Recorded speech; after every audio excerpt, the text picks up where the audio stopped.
Hey there, all you wonderful people. In today's video, I'm going to answer the question, should you ignore the symptoms of DPDR or should you not ignore them? And obviously, this is a little bit of a confusing and maybe even a contentious issue because some people say just ignore it and it will go away. Some people say fight it. Some people say do a bit of both. So what is actually the right thing to do? The whole concept of ignoring the symptoms are a little bit tricky because in a way you should, but also in the same way you shouldn't. And also, how do you ignore something which is having such a big impact on your life? Let me break down those three things for you. So in a way, you should ignore them. And this is actually really important.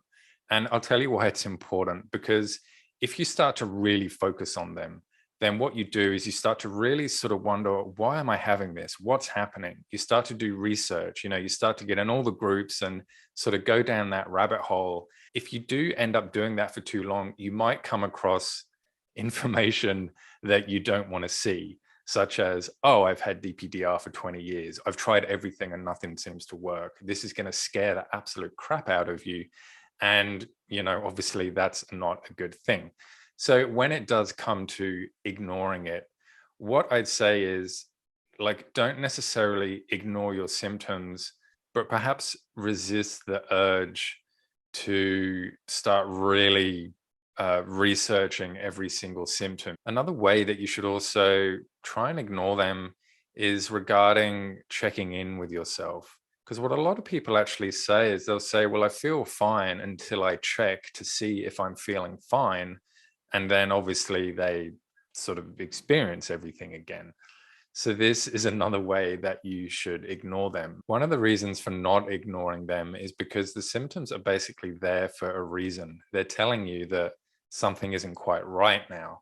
So if you sort of get into the mindset of, well, if I just wait enough time, eventually somehow it'll just go and I'll get better, and I'm just going to ignore everything until that happens, then that might be a little bit tricky for you, because how are you going to get better if you don't do anything? If you're just relying on luck or the universe or chance or good vibes or whatever it is to help you, that's probably not going to speed you along as quickly as actually actively doing something. So that in a way is why it's good to not ignore them, because you don't want to be in denial about it. You don't just want to sort of say, oh yeah, I've got this thing and I'll just ignore it and hopefully it'll go away. Granted, for some people that does work and it does do that, but just sort of be aware that you actually have this thing and it's there for a reason. It's your mind telling you something right now. So if you can figure out what it's telling you, then obviously you can fix it and work on it and process it a lot quicker than if you just left it up to chance or you just left it up to time. So the question of, should you ignore the symptoms? Should you not ignore the symptoms? I've given you some reasons of why it's not so black and white as that, and also some things that you can do to help you assess what you should do in your current state, what you're going through right now. And look, don't overcomplicate it too much. Don't try and think, well, I should do this and I shouldn't do this, but on this day I should do this. But if I'm feeling this on this day, I shouldn't do this. It's just going to get way too complicated. Just go with the flow. Go with what feels right. Be kind on yourself. Be a little bit nicer to yourself, and realize that you are going to get through this. You're on the right journey. You're watching this video. You're doing all the right things, and that is all a total positive.